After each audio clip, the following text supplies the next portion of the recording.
So you've been called by God to become a pastor. I'm sure you have a question that every pastor in the world has had, which is, what does it really take to be a pastor? Do I have to fill in a certain criteria to be a pastor? And what does the practical look like to be a pastor? I didn't know I was going to be a pastor. I never wanted to be a pastor, and I never saw myself leading a church. I see a bunch of churches where the lead pastor is seen as, that's the guy. We've made a mistake of placing a pastor at the head of a church and saying, now build, when his calling was to tend to the flock.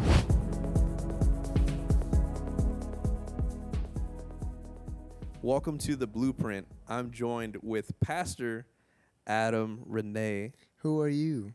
Who am I? I'm Ben. He's Ben. Welcome. I am Ben. Did I say my name the last time? You didn't say your name last time. They were like, man, who's this secret guy? This guy. He's this just guy. unknown guy. This guy that's just here asking a bunch of questions. The guy with no name. Yeah. I should have just not said my name for the future. Like, just never say never his name. say my name. Let people assume. Ben, or if you've watched Cat in the Hat, a.k.a. Chocolate Thunder, Thing 2, or Ben. I'll be 100% honest. When you said it last podcast, I forgot where it was from. Oh, yeah. I forgot where Chocolate Thunder was from. Yeah, it's from the Cat in the Hat. But welcome to The Blueprint, guys. Thanks for watching. I hope that you enjoyed last week's episode. We're talking about the question today, or we're answering the question today. What does it look like to be a pastor in the 21st century? Now, I feel like the 21st century, like, I don't know what it took to be a pastor in the 20th century. It sounds so futuristic, as if you're doing something so crazy to be. But I was born in the 20th century. Yeah.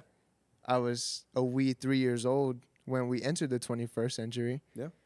Didn't become a pastor until 24 years into the 21st century. Yeah. And I don't think I'll be a pastor in the 22nd century. So I'll probably be dead. We'll be gone. We'll be with the Lord. But I'll be with the Lord. We'll be with the Lord at that time. The real pastor. And at that time, we're passing the baton. Yeah, I'm passing the baton to whoever's pastor. Unless, of course, he's come back already by then. Never say never, sir. Never at know. That point. I was going to say, growing up, we didn't have any... I didn't go to a Christian church growing up. So it's like I didn't see pastors. I didn't see them operate. I think I had just started seeing them whenever we started going to a church in, 2018, 2019, around that time.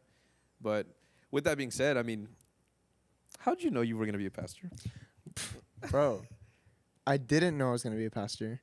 I I wanted to be a pastor. Yeah. I've heard, growing up, we had a similar upbringing.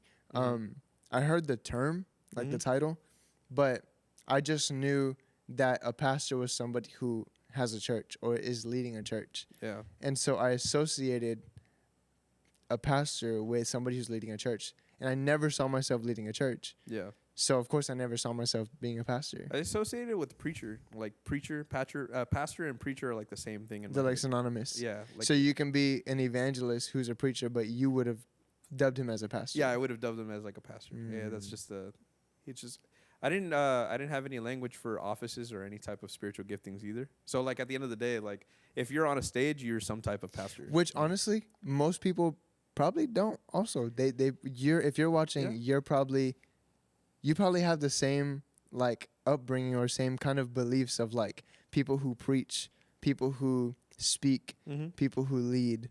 That they're just all characterized as pastors, or they're all called by God to be pastors. Yeah. And the reality is they're not. Because as a pastor, a lot of my work happens behind the scenes. Oh, wow. A lot of my work happens behind closed doors. I've been so busy this month, I've only preached one Sunday. We're already 3 Sundays in. No, 2 Sundays in? I don't remember. But I just know that out of 4 weeks of this month, I was only scheduled to preach one time. Yeah. And this has probably been one of the busiest months that I've had. It's a lot of back end work. It's a lot of, shepherding. When I think about pastors, when I think about what the scriptures require of pastors, or in other words, shepherds, the phrase that comes to me is soul care. Soul care. It's really like God has entrusted you as a pastor or a shepherd to oversee and to care for the souls of the redeemed, or the souls of the elect. Mm-hmm. And so the soul, when we're talking about the soul, it's comprised of the mind, of the will, and of the emotions. Mm-hmm. And so when it comes to the mind, we have to make sure that people are being transformed by the renewing of their mind. Right? That people are casting down strongholds and that we're replacing them with the truth of God's word. When it comes to their will, we have to make sure that as a pastor that they know, number one, know what God's will is for their lives, because the Bible says, beloved, I pray that you would discern and know God's will for your life. And so we have to, number one, be able to direct them into God's will for their life so that they can know it, but also too that they can live it out and continuously surrender their will in exchange for God's will. And then the last thing, emotional, right? The emotions. That's what, like, the main thing of our discipleship here is emotionally healthy spirituality. And so we care a lot for the emotional being of a person. What was that again? Can you say that part again? Emotionally healthy spirituality. We're still not sponsored. Do y'all have any classes dedicated to being emotionally healthy? We have 8. Yeah. We, and honestly, I was making emotionally healthy disciples. We were making emotionally healthy disciples before we even planted the church. Yeah. We were making emotionally healthy disciples before we even had our first gathering. And so when I was ordained as a pastor in November of last year, I began my work as a pastor in January of 2024. Wow. Yeah. And so when I was ordained, it was only an affirmation of the work that I had already been doing. Yeah. It's crazy because being a pastor, I noticed just how hands-on you are with your congregation. Because that's another misconception, is that you're just in charge of preaching to the people on stage. And I never saw a lot of pastors really coming off the stage to my favorite thing I've ever heard. Forgot who I heard this from. It might have been you. I can't remember. A good shepherd smells like his sheep. That sounds like something I would say. Yeah, right. A good shepherd smells like his sheep. You're so entangled with them, actually going into their lives and actually participating and walking life with them. And that's a part of pastorhood, pastorhood. That's a part of pastoring that I've never saw a lot.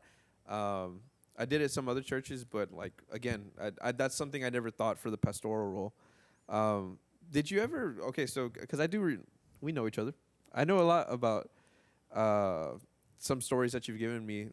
Do you believe you were given a dream one time? Or no, not a dream. You were given a word from another preacher, right? Do you believe that was a call into your life at an early age? Yeah, but the word that he used, this was when I was 2 years old. It was Pastor Rick Hawkins here in San Antonio, Texas, who has now gone on to be with the Lord as of earlier this year, I think. Oh, really? Yeah. So Wow. I found out that he passed away earlier this year, and we were just in the middle of transitioning buildings. Wow. So the weight of my pastoral responsibility was setting in at the same time that I learned of his departure. And I was like, man, his words over my life when I was 2 years old, he would call me preacher man. And so it never really was pastor man or hey, this guy's gonna be a pastor, but it was more so preacher man. And what's funny is when I first started the ministry, I was more of a teaching head. I was more of hey, let's just go Bible. Yeah. Now, as of recent days, my preaching has begun to develop and come out. And so the difference between, I don't even know where I'm going here, but teaching and preaching is for the intellect. Teaching is for knowledge sake.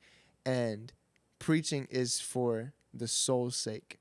Preaching is to stir somebody up into action. Wow. And so you can have the knowledge given by a teacher, but if you don't have a preacher, you might miss the element or the dynamic that would cause you and stir you up to action based on what you know. Is that also why people say a lot of people could be teachers, or preachers could be teachers, but teachers can't always be preachers? Yeah, that's just the case. Sometimes teachers are not preachers, and that's okay. It's needed, because there are some people who get their most major breakthrough from somebody who's not hype.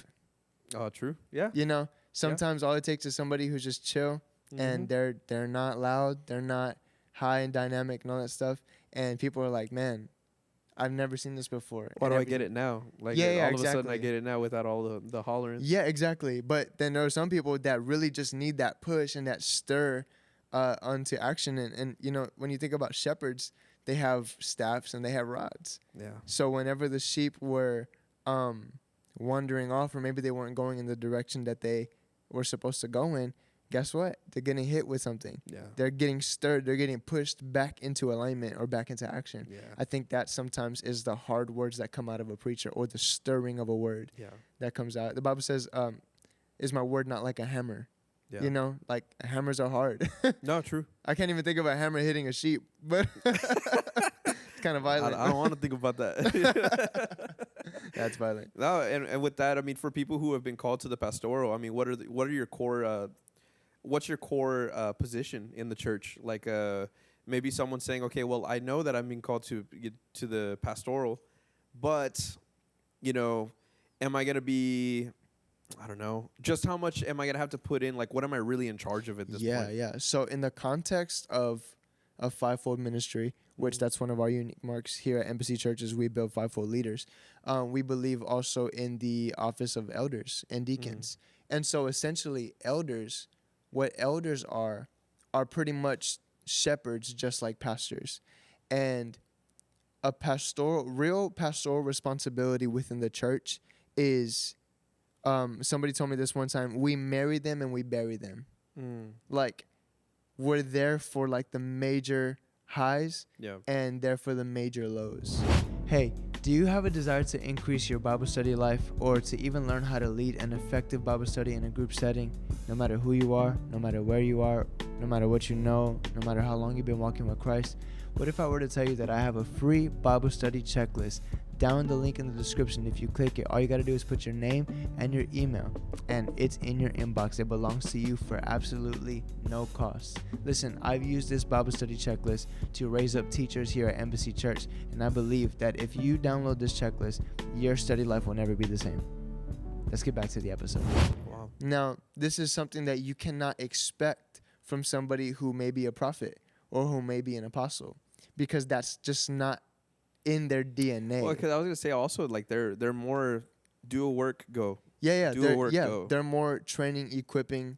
They're more like, you know, and they have their people that they oversee, but people who are bona fide pastors have such a compassion and an empathy that is so tied to the heart of the Father that it causes them to weep with those who are weeping. Yeah. It causes them to rejoice with those who are rejoicing, and to really take on the burdens of the people. Did you have even before you've had this pastoral calling too, like emotionally as a person, like as who you are? Did you feel that for people even before Yeah. the church? Yeah, most definitely. But I know that I'm also in my training process right now in the apostolic. And so what I once felt when it comes to compassion and just like, you know, yeah, like I'll be there for the birthdays and for Yeah. the graduation and for the, you know, all the simple other stuff, yeah. things as it's like, hey, like we've shepherded you up until this point. I'm now beginning to realize there's a part of me that's kind of dying off where like, not that I don't care to be at these things, Your graduation. but like if your niece needs deliverance, yeah. I'm sending the elders. Oh yeah. like, yeah. I have other things that I need to tend to No, true. Yeah. now, growing into like where I'm called to be at. That I believe that God, by His grace, we've raised up people who are able to carry out those tasks. And that's the point. Yeah. That's always been the point, though, right? Yeah. I mean, because everyone, and we talked about this a little bit, like we touched on it barely, like on the last podcast, which was a lot of people put so much weight and stress on the pastor that now the pastor's kind of stuck. I'm stuck in everyone's problems, and I can't even take care of the business of the church because of the fact that there's no one else in place or no one else in leadership that anyone else could trust. Yes, and so I think that even speaks to the move of God that's happening right now. Is there is an awakening of a church that is no longer under the impression that it's only the man of God's job to minister and not ours. Like it's now our responsibility to go out and to minister as well. Yeah. And so this is just a locker room.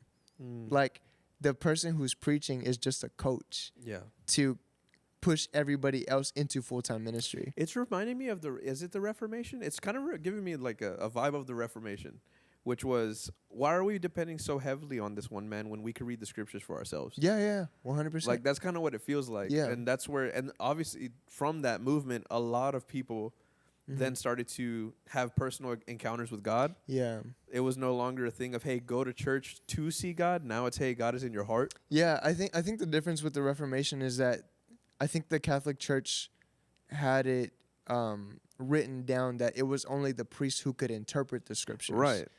And so I think the difference between that and what is now today the pastoral office over a church is it's not this idea that only the pastor can interpret the text. It's the idea that if you want to get stirred and pushed into action and you need help or you need coaching or you need vision for what that may look like or you just need somebody to bind up your wounds and take care of you. Yeah. This is the man of God that we've submitted ourselves to, and he's not the source, but he's a resource. I feel like the heart, and this isn't, I'm not, maybe I'm making a blanket statement. I don't want to make a blanket statement, right? Because I also feel that, yes, the Catholic Church was saying, hey, we can only interpret, but I feel like there's some people still in the church that have the heart of, Yes. well, I can't interpret the scriptures myself because he preaches so good, which is also a wrong view, right? Just because you preach good and like, oh man, I just like how he says certain things. All of a Or I sudden, like his personality. yeah, or I like, I like this personality. So therefore, I believe because of that, his interpretation must be better than mine. Like, and at that point, that's a heart issue. That's Yeah. not even the like. So again, I'm still even on the side of the Reformation where I feel like a lot of people are starting to understand. Why do I focus so hard on the personality of my pastor? Like at the end of the day, like the scriptures do speak for themselves. The Spirit of God is my teacher, right? So again, and I say that in advocate for pastors because I feel bad whenever pastors have this pressure, this unnecessary pressure that you have to bring something so profound. And if you don't bring something so profound, there's a church down the road that I could go to. Oh, yeah. And that's stupid. Yeah. I don't find that. I mean, especially specifically here in America, we've just been trained Yeah. to, think that way with our food, with Yeah. our clothing, our shopping. Like, we've just been trained to If we be able don't to like do it, that. we'll go to another place. Yeah, but the reality is pastors scripturally are not even the heads of churches. They're just a fivefold gift or office within a church. Who is? Like who So the Bible says that the foundation of the church is the apostles and the prophets, and Jesus Christ is the chief cornerstone. So Christ is the head of the church; he's the chief cornerstone. But even as Prophet Otis mentioned, Yeah. that the chief cornerstone points to the apostle and the prophet. Yeah. And so really, me and Pastor Mariah are an apostolic and prophetic duo that are making up the foundation of the house. Wow. So that way God can bring and raise up evangelists, pastors, teachers, more prophets, and more Right. future apostles in training, Wow. And so That's awesome. really we've made a mistake of placing a pastor at the head of a church Yeah. and saying, now build, when his calling was to tend to the flock. That's interesting. No, and this is you're bringing some insight that I've never thought of. Well, no, because you're right though. I see a bunch of churches where the lead pastor is seen as that's the guy. There's no one. Not to say that there's no one above him. You know what's funny? People put elders like in the sense of like that is their covering, not the apostle or prophets. It's the elders. The elders are above the lead pastor, and that's who he goes to. Yeah. And that's not. I think it's a flawed blueprint. Yeah. What it's resulted in is because we've put pastors in the first seat, or in other words, we've put pastors at the foundation. Now our church is all about community, fellowship, and loving one another, and the grace of God and the mercy of God, which are all good all things. good things. Yeah. But if we are only talking about those things and focusing and emphasizing those things, we're missing out on the equipping of kingdom warriors. Bro, you're missing out on prophetic. We're missing You're out on missing prophetic. out on the apostolic. And you Yes. know what's in my head right now? Those are the offices that bring the hammer. Yes. Those are the offices that bring a fire Yeah. that you're like, because just the pastoral tending and going to the scriptures, which is, again, that's not, we're not saying it's a bad thing. It's just not the full scope. In Acts 2, it says the believers devoted themselves to the apostles' teaching and prayer. So that's the apostolic and the prophetic. And to the fellowship Right. of the brethren. So that's apostolic, the prophetic, and the pastoral all together in Acts chapter 2, Wow. in the origin of the church. But what we've done is, because we've eliminated the apostolic and the prophetic, we've said, and the believers devoted themselves to the fellowship of the brethren. And then they wonder, well, I'm going to church, I'm hearing a Why word, am I not changing? but I don't see anything different in my life, right? I have a great time. Yeah. I love our community. I love my brothers and sisters. But, man, we can't get a headache off of mosquito. Yeah. We're all still bound and demonized, wanting to kill ourselves. Yeah. Yeah. You know, like Yeah. that's what happens when you remove the foundation of the church. But Jesus even said this, that a man who builds his house on upon the sand, you know, it's gonna fall down. Yeah. And when the storm comes. And so really, when the apostolic and the prophetic make up the foundation of the house, when a storm comes to test the house, it will pass through. Wow. Wow. Wow. Wow. You That's know? incredible. And so what does it look like now to have a church where you have a lead pastor, but he's not the main guy, and he's not the builder, and he's not the preacher, the one who's always preaching? What happens now when you have a lead pastor who is just over the department of discipleship? Yeah. Because that's really what Christ told the apostles to do, is to go out and make disciples. Yeah. Right? So making disciples and building a church are two different They're not the tasks. same. They're two different monsters. Yeah. They You are. know? That's why the apostles even said, like, hey, you know, we're not going to go and wait on tables. We're not going to go and serve tables. We need to find men that can take care of this task. Yeah. Why? Because I have to make sure that I stay devoted to prayer and the ministry of the word. Yeah. That's an apostolic discipline that has to happen. So in other words, I can't stay here pastoring you for the rest of my life, Yeah. because there are kingdom things that need to be tended to. Yeah. So let me put somebody in place to help marry you and bury you, Wow. to help counsel you and bind your wounds. I mean, that's really what, you know, what shepherds would do back in the Old Testament, is they would bind up the wounds of the sheep. They would bring healing to them. They would feed them. They would clothe them. They would make sure that they were warm, that they were safe. And so when you think about people with the gift of mercy, they probably have a pastoral call in their heart. Right. When you think about people who really, really empathize with the broken and the downtrodden and the rejected, No matter what they've done, no matter what they've gone through, like, Yes. there's just a heart for them. there is a pastoral element to that. That, you know, as somebody who is training in the apostolic, I have to be able to be fluent in, because you know, apostles have to be able to fill every office Yeah. when the church needs it. So if the church doesn't have evangelists, guess what the senior leader has to be? The You gotta evangelist. be an evangelist. You know, when your church doesn't have pastors, guess what you have to be, senior leader? The pastor. Yeah. When your church doesn't have teachers, what happened in October? What did we do? We raised up teachers all month long. Yeah. Up until that point, our church did not have teachers. So what did I have to become in October? A teacher. Yeah. To raise up other teachers, so that way, hey, I'm not going to do Bible study here, even though I'm the senior leader and I'm the one that's preaching. I'm not going to do Bible study because you can do it, and you can do it, and you can do it. Yeah. So let me go and be with my family for one night while y'all get trained up and Yeah. be able to walk in purpose. Like, Yeah. let me be at home with my kids. Yeah. No, absolutely. You know? No, Let totally. me take my wife out one time. Yeah, no, true. And that's the other thing too, is like, as your job as a pastor, like, and here's a fun one that I was thinking about the other day. Like, this world is very busy right now. 21st century, it is so fast paced. Everything we have ChatGPT. We have everything at our fingertips. We're very distracted. That causes for distraction. But at the same time, it causes for offense, right? How, as a pastor, are you able to tend to your flock in the generation of offense, of busyness and distraction?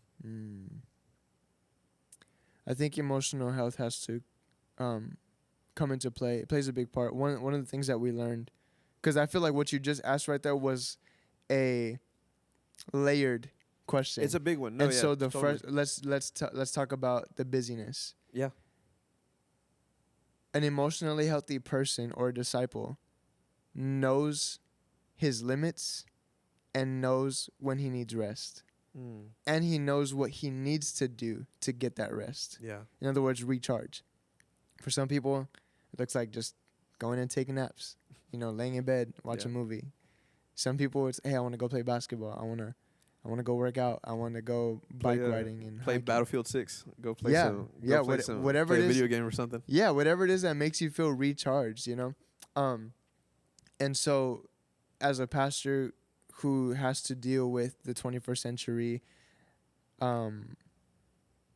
characteristic of being busy, Mm-hmm. I have to be emotionally healthy within my own self Yeah. if I'm going to teach other people how to rest. Mm-hmm. The Bible says, the Lord is my shepherd, I shall not want. Mm-hmm. He makes me to lie down in green pastures. It's a He makes Yeah. me rest. yeah. I didn't ask for it. He put me down. Yes, the Lord who is a good shepherd, who is my pastor, causes me to rest. Yeah. There are people here that serve as leaders on in our church, who some of them, because they're so go-getters and they're Mhm. so they love the Lord. Great heart. Yeah, great heart. Yeah. They love His people. I have to tell them, you're not on set this week. Mm-hmm. You're not serving this week. Yeah. And some of them haven't even served in a month. And mind you, we're only a year old. Some of them haven't even served in a month. Yeah. Most church plants are asking out of desperation for their people to volunteer. Even Yeah. even churches who are not church plants, churches that are open for 7, 8, 9 years Yeah. are still desperately asking for their people to volunteer. Wow. Not I. Not us. Not I.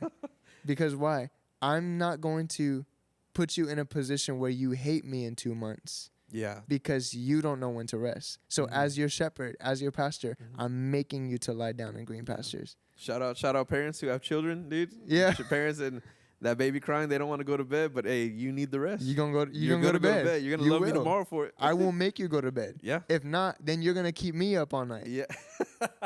And I'm not about to lose lose sleep. out on my rest. Yeah, I'm not about to because lose out you on don't my want to rest. Yeah. You know, Yeah. your restlessness is going to cause me to be restless. Yeah. And I'm going to make sure you rest. So Absolutely. that's one thing. Okay. And that deals with busyness. Yeah, it's right? busyness. Okay. And then the other one, there was two of them. There was busyness, and then there was There what? was busyness. There was a distraction. Distraction. Mm-hmm. Distraction. That just comes down to your own prayer life, your own discipline. Yeah. As a pastor, especially if you're raising up people to be devoted to Mhm. Christ. There's a level of devotion that has to be able to overtake distraction. Yeah. That in times when distraction is so prevalent or so in your face, your devotion internally can overcome the external distraction. Yeah. I feel like it's such a very distracted, right? I was gonna say and I think I speak for a lot of people at home. Social media is very difficult. I've weaned off social media for a long time. I just got back to Instagram, Mhm. right? There's always this need to itch the Bible's one thing, that's one type of thing, but entertainment's another pocket, Mm-hmm. right? So some people, I don't want to, itch my entertainment with Bible. Mm. And so they're like, well, they're two separate things, so I keep them separate. Next thing you know, it eats you alive because that's all you do. All Yeah. entertainment, no Bible, Yeah.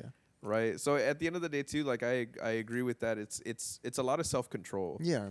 That 'Cause- takes prayer. Because entertainment is okay. Entertainment is not bad inherently. In moderation. In moderation. But if you don't have your daily devotion to the Lord, and I don't just mean your devotional journals, your highlighters and coffee and stuff like that. I Right. mean like Intentional. a true internal devotion where Yeah. there's a daily dialogue with the Lord, where there's I wake up and I seek His face. Mhm. Even if I'm not postured physically, my heart is postured. Yeah. Spiritually. Like, if there is not an internal devotion, entertainment is going to eat you alive. Yeah. What does the Bible say about the soil? It's the soil with thorns Mhm. that is the one that the heart, that it chokes out the seed of the word because of the cares of the world. Yeah. And that's really just distraction. There's too much caring about Mhm. what's going on in the world, about what's going on. What am I going to eat? What am I going to wear? What am I going to do?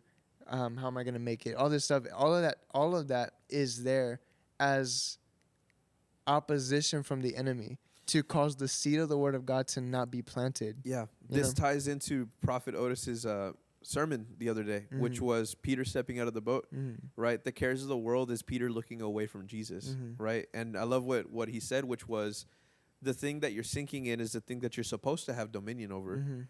right? So at the end of the day, you should have dominion over your entertainment. Mhm. You Yeah. should have dominion over the things of your life in the Yes. sense of what am I going to eat? What am I going to drink? Yeah. That's easy, Mhm. right? God even said, Jesus even says pagans think about that all day. Yeah, yeah, like for that's sure. easy for anybody to think about. Yeah.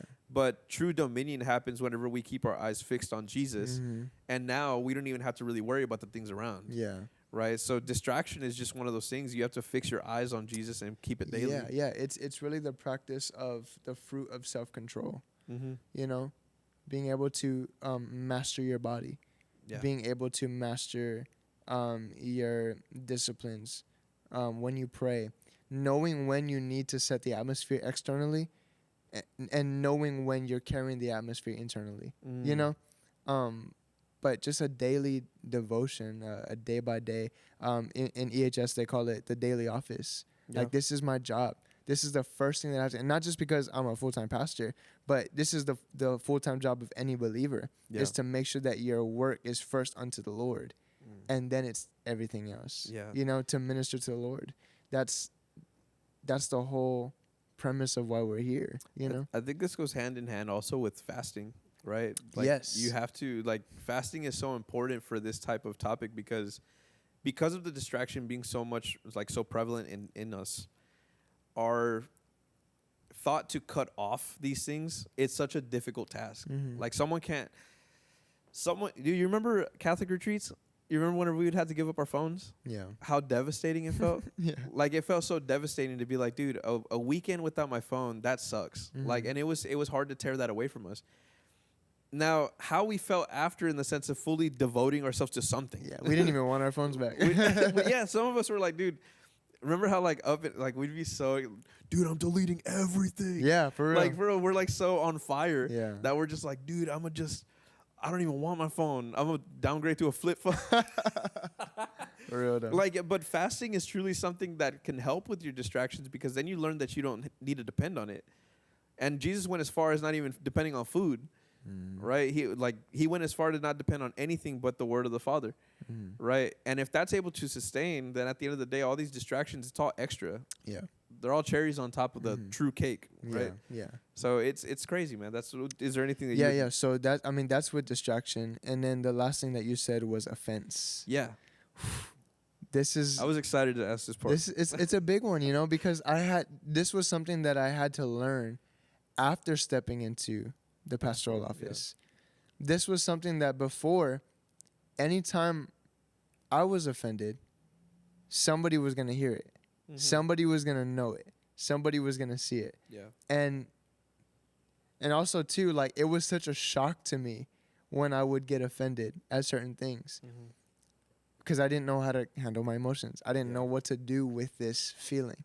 And one of the things that one of my elders actually taught me was, as a pastor, not only as a pastor, but just as a person, if you know that people are imperfect, it's really hard for you to have the expectation for them to not hurt you To be perfect. or to not To not feel you, something. You cannot put an expectation on somebody that is imperfect to be perfect.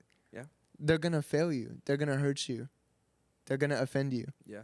And for me, I had to come to the harsh reality that even as a pastor, people will hurt me. Yeah. And not only that, but I'm expecting you to. Yeah. Not because I'm paranoid, but because I'm prepared. Mhm. I'm handing you a knife by saying, hey, I'm committed to serving you, to leading you, to praying for you, to marrying you, bearing you, all this stuff. Yeah. Here's a knife. I'm giving you access to intimacy with me. Yeah. And at any given moment, you can use this knife on me. Mm-hmm. And I just have to be okay with it because I gave it to you in the first place. Yeah. And even if you use it all I can do is pull it out and give it back to you Yeah. and say, here, I'm still here. Yeah. Yeah. Yeah. And even though this offended me, or even though this wounded me, or this hurt me, I still love you and I'm still here for you. Mm-hmm. And so one of the things that I had to learn early on was when people left my ministry, they weren't leaving me. I'm not what I build, Right. you know? You're just a partaker of what's already being built. Yeah, like- but because I was so consumed with, like, I'm identifying with what I'm building. Mhm. If you were to leave this ministry, you're essentially telling me you don't want to be friends with me anymore. Yeah. You don't want a relationship with me anymore. Yeah. And, like, that's not true. You know, people can leave my ministry, still be led by the Lord, and go to where they're called to, and I can still love them when we can still have a relationship. Yeah. You know, obviously, depending the circumstances and all that stuff, like, obviously there's times for reconciliation, there's times for, like, you know, distance and things like that. Forgiveness always, Yeah. right? But that's one of the major things that I had to learn was offense is gonna happen, you know, as a shepherd, like the sheep bite. Yeah, like, and because also, assume, like, as you've been building your church, it's so personal with how much intention you put into it that you feel that whenever they leave, they're saying, "Hey, all of your ideas, I hated them. Yeah, Hey, all of these things that you put into this building, I hated it." and they're not good enough. Yeah, and they're not good enough. I'm For gonna find me. someone else. I'm gonna find someone else who has a better vision, who Yeah, has a better this. Like, you can get such a, you can get so angry, wrapped in that scenario, because you're just like, man, you don't know how to disconnect yourself from what the Lord has helped you make. But at the end of the day, right, it's not your church, right? It's a church of God. It's His plan. You just said yes to the call. He could have made anyone else the vessel to do this. It's just that He chose you to partake, Yeah. and you said yes. But another thing that comes with offense is grief, and you have to allow yourself to grieve. Mm-hmm. I have to allow myself to grieve when someone leaves. Yeah. I have to allow myself to grieve when someone says something about me online, or says something to another person or whatever that I hear about. Like, I have to Yeah. allow myself to grieve and feel the feelings of sadness or hurt or disappointment or even anger, Yeah. and take them to the Lord, so that way He can take my burdens from me, Yeah. clean my heart, purify my hands and my mind, so that way I can continue to be fit for service for Him, you know? Yeah. And so that's one thing that I never knew how to do was grief, because I could never really even identify what I was feeling. All I knew it was intense, Yeah. you know? But I couldn't say, "Oh yeah, you know what? I'm feeling angry right now." Yeah. Or like, "Man, I'm I feeling need to sad." go let it out or something. And you know, one of the best things that I began to do is, because all of our leaders go through emotionally healthy spirituality, they're engrafted into that culture. So now, for instance, this past Thursday for worship rehearsal, I had a bad day. All day long, I was so irritated. I was so disgruntled. I was so upset. And I was like, man, I don't even want to go tonight. I don't want to pour out. I don't want to work tonight. I don't Yeah. want to teach. I don't want to train. I don't want to disciple. Like, Yeah. I'm miss me with all that right now. Yeah. Like, I just want to stay at home and be in my bed and go to sleep. Like, that's really what I want to do. So I took a nap, because I was like, man, I can't go to rehearsal like this. I need to show up and I need to be dead, you know? Yeah. And so I took a nap, and I woke up and I was like, okay, like, I think I feel okay. we You can know, do it, Jesus yeah. took naps, so I'm going to take naps too. And so I came, and one of our leaders, he asked me, he was like, hey, you know, how was your day? And usually, you know, in Christianese and church, we're like, oh yeah, it was good, man. I'm doing good. I'm fine. Yeah. And I told him, I said, I was very disgruntled all day today. Yeah. Today sucked. Like, today was really bad for me. Yeah. Yeah. Like, I hated it. And he was like, oh man, like, you know, and I'm his pastor. Yeah. Yeah. So like, you're not used to people, number one, communicating how they really feel to you. Let alone your pastor or the one who's leading you Yeah. let you in on how they're really feeling too. Yeah. And as soon as I started doing that, because this is not the first time I've done it. I've been like this since we started. It's created a culture where people can be honest about how they really feel Yeah. with me and with each other. Right. So, for example, even today at the men's breakfast, right, there was somebody, even another one of our leaders, Yeah. who just broke down talking about how he really felt about himself, Absolutely. about God, and things like that. And I feel like if it wasn't for creating an emotionally healthy culture, people would not feel comfortable that they can do that. And that's so, and I'm thinking right now about the scriptures. Jesus was so against hypocrisy, Mm-hmm. right? And correct me if I'm wrong on the word study, right? Hypocrisy in the Greek also meant a mask or theatrical play, Mm-hmm. right? So you have a lot of us coming into church, and people who don't cultivate the ground for an emotional healthy place. You have a lot of people coming in with these masks of like, well, I have to be happy because I'm a Christian. Mm-hmm. I have to be happy because my pastor never cries. I have to be happy because my pastor's never really been. Every single day, it seems like he's doing okay and he's fine, Mm-hmm. right? But these little moments that your congregation capture make them realize, oh, if my pastor's being okay, which that's such a sheep thing to do, Mhm. though. If my shepherd's doing this, it should Mhm. be okay Yeah. because that means that we're safe. Mhm. We're okay. Seeing one of the leaders at today, like what you were talking about, seeing him go through that, it was such an honoring moment because I'm like, bro, what an awesome thing to just be real about this. Mhm. So Mhm. it sounds so easy to go to church and be real. Like it sounds really But easy. it's so For some reason, I don't know why. it's so the rare. church- It's so rare. I don't But know remember, why. remember when we first got saved, Yeah. we were like, we don't want to go to church because we don't want to be fake. And we don't Yeah. want to put on these fake smiles Yes. and say this fake stuff Yeah. that we really don't feel. You don't know how much I hated the word brother. But even, in EHS, Pete says, he says, most people are Christian nice. Yeah. Most people are just Christian nice. Even if you upset them or offend them, they're not going to tell you. Yeah. And how sad. Yeah. Like, Yeah. I've had people. Another one of our leaders, 16 years old, Mm-hmm. sophomore in high school, was dealing with some things concerning, serving and stuff like that. And he apologized to me after a rehearsal, and he goes, I'm sorry that I had a hardened heart toward you. And I said, bro, you don't need to be sorry about that. Mm-hmm. I get it. Mm-hmm. Sometimes I'm offended by me too. I bro, like, don't worry about it. Yeah. It's okay. I'm not upset that you were offended at something maybe that I did or didn't do or said or didn't say, Yeah. because I expect you to fail me sometimes, Mm-hmm. and sometimes I'm gonna fail you too. Yeah. And I'm just, and mind you, this 16-year-old has not been through EHS. He's Oh, just wow. been engrafted in the culture of an emotionally healthy Yeah, body yeah, of yeah, yeah. believers. You know what I'm saying? Yeah. Yeah. Yeah. And so this kid told his pastor, I had a hardened heart towards you. Mm. At 16 years old, I'm not telling nobody that, even if it was true, Yeah. let alone the man of God. That's the thing about that, bro. That was the thing about that growing up was that why would I want to tell someone like that this? And that's such a, oh man, thank you, Father. Right? I'm thinking about that. Like, how many people look at God like that? Right? They look at God and they're just all like, how can I tell my stuff to a God who's perfect? And it's like, this is you missed the whole point, right? You missed the whole point. God is fully capable of hearing all the problems, and you don't have to be sorry about that. Mm-hmm. Why?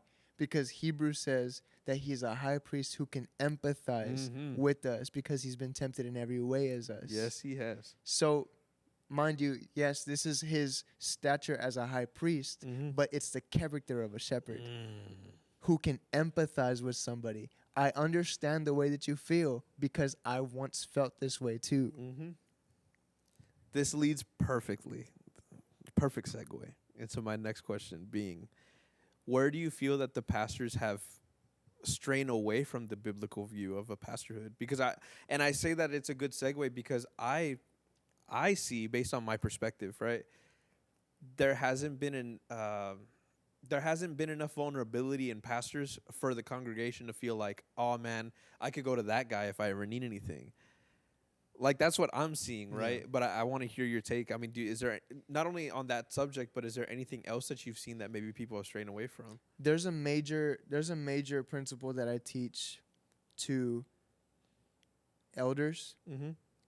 to pastors, shepherds, worship pastors, Yeah. youth pastors, kids pastors, anybody who is overseeing a group or a body of people. Mm-hmm.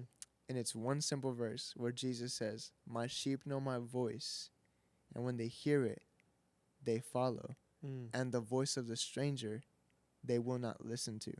Mm. And because I've had people that are like, hey, we want to do this in the church, and we want to do that in the church. We want to do this in the church.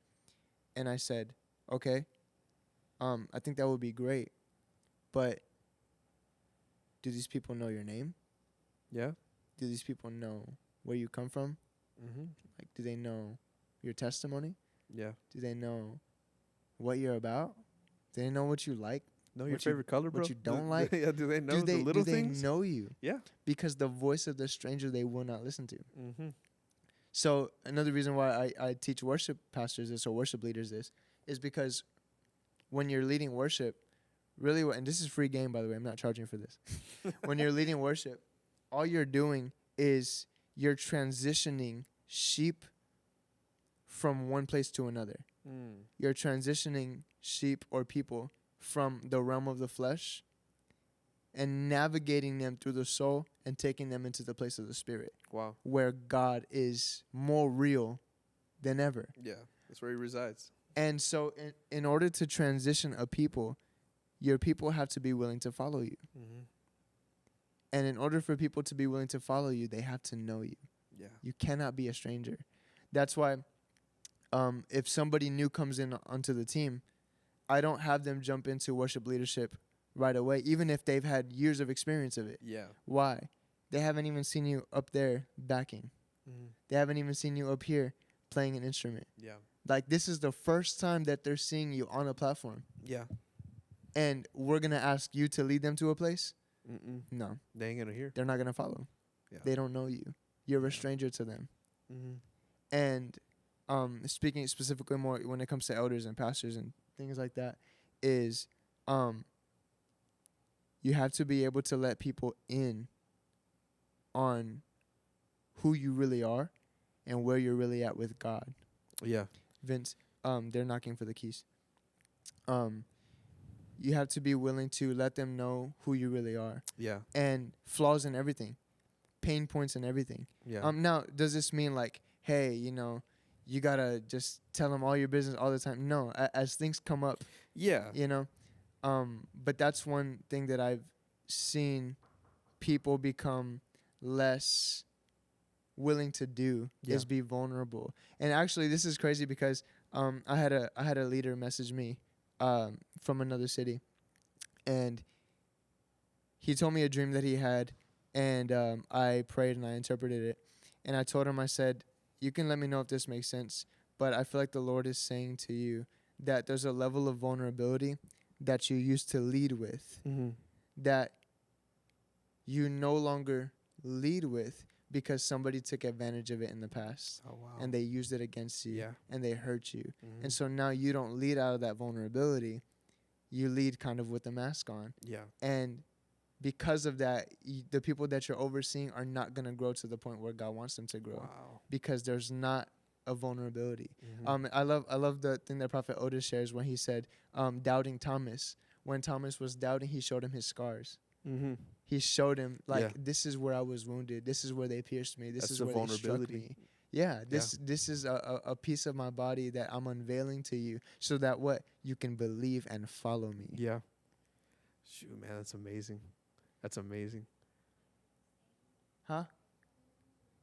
Yeah. Don't interrupt, girl.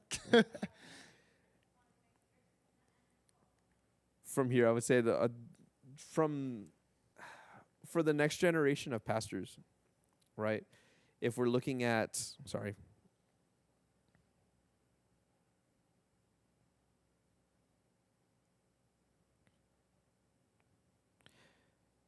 Sorry, had to look at that.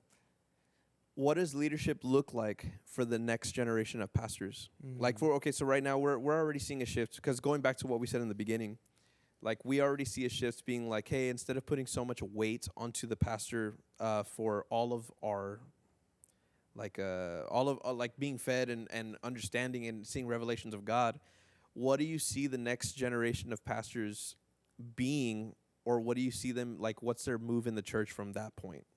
If you have it, like what kind of insight do you have on that? So, I think the next generation of pastors are going to have more language for who they really are, Yeah.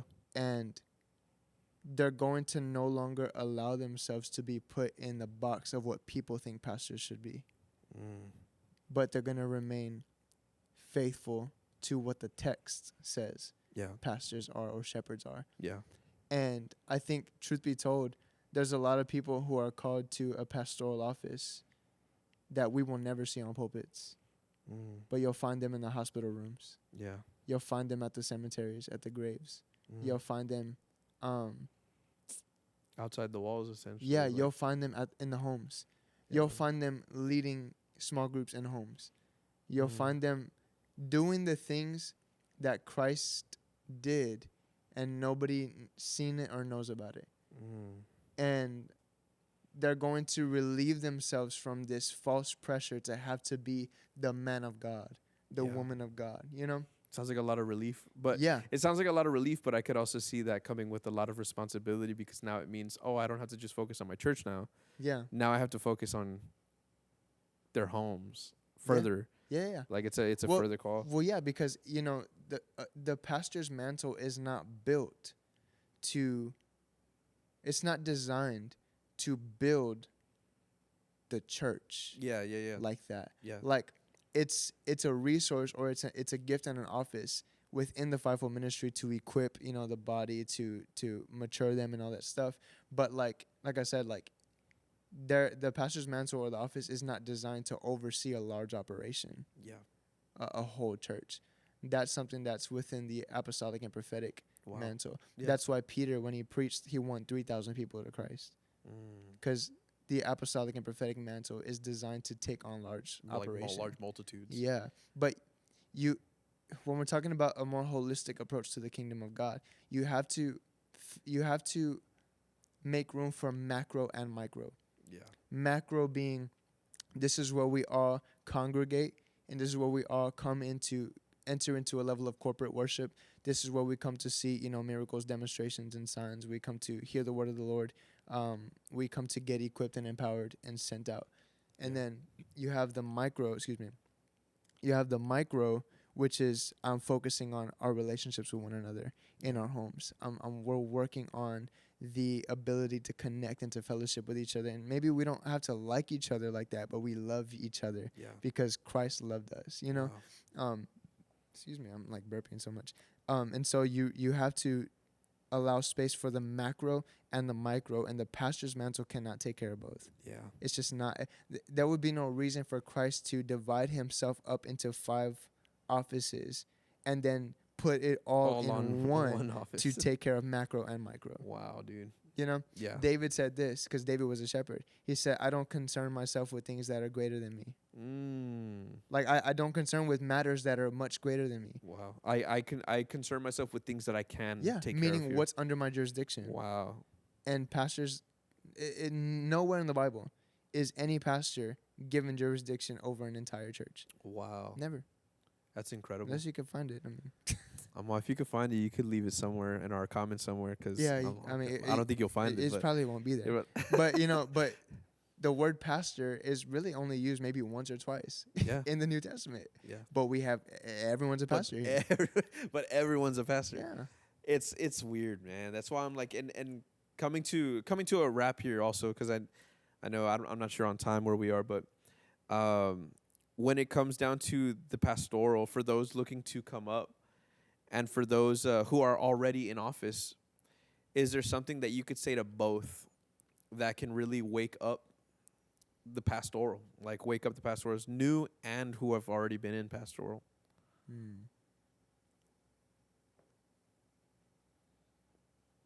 I would say to read Ezekiel. I want to say it's chapter 43. And it talks about false shepherds who clothe themselves and feed themselves by way of the sheep, but they don't clothe and feed back, and they don't provide for the sheep. Wow. They mooch off the sheep, which speaks to financial gain Yeah. and prosperity for the pastor, Yeah. and lack and poverty for the flock or for Wow. the church. And I would say to read Ezekiel 43 and let it try you and let it convict you and let it adjust you, because this is really God's heart towards false shepherds. We talk a lot about false prophets. We talk a lot about false teachers. No one's talking about false shepherds. And the reality is because I'm in this position, it's so easy to take advantage of people who see you a type of way, who honor you, who respect you, and are submitted to you. Yeah. It's so easy to begin to fall into a trap where you're manipulating people, Yeah. where you're taking advantage of people, where you're using and abusing people. It's so easy. Yeah. And I can say that because I'm in the back, behind the scenes. I'm in the back end stuff. And I begin to see like now why people fall into this stuff. Yeah. Because it's there. It's there for the taking. Yeah. And, sheep can't really defend themselves against a shepherd. No. Shepherd has the rod. Shepherd has the staff. Shepherd has the quote unquote authority or the man of God title, and you don't touch the Lord's anointed and all this stuff. And there's a reason why the Bible says when you strike the shepherd, the sheep scatter. Yeah. That's the enemy's assignment for shepherds, is to strike them with ambition, Right. strike them with a false identity, strike them with false burdens, strike them with discouragement. Because if the enemy can take our shepherds, he can scatter the sheep. Wow. That's amazing, man. I mean, I want to thank you as our pastor also, right? Because we've seen the fruit. If it's not just me and my wife, I know that there's many people inside of the church that really appreciate your yes and appreciate what you've done for the sheep. But at the same time, for you to take accountability and being under someone as well, right? You've done such a great job as is. The church is only a year old. It's past just a year, and the Lord has already been growing it tremendously. You were just telling us even a while ago that our church has grown in an explosion of growth, right? It's over the average, right? And I think that's due to God's power and His hand being on the church, but also being led in tandem with you and God, right? But I just wanted to tell you thank you. And this is a very special episode because I knew whenever I wanted to choose something, I wanted something more tailored towards you because I feel like there's a lot to pull from you, especially for people who have the call to be pastors. Pastor Adam really has died. Pastor Adam really has gone through the fire and has been tried and true to be able to fill the call that he's been called to. So again, I just wanted to give you, a quick praise real quick. My pleasure. But if there's anything that you want to say on the out. No, yeah. Thank you guys so much for watching the Blueprint episode 2. See you guys next week. God bless. For anyone who has, by the way, for anyone who has not seen the last episode, go check out our channel and you will see the last episode with Prophet Otis Reynolds. Still a great episode. Yeah. And forgive us for our tech, our microphones and our cameras, and we're still. Hey, we're building this thing out in public, and you're just a part of the process. Make sure you like and subscribe, though. Yes, sir. All right. See you later.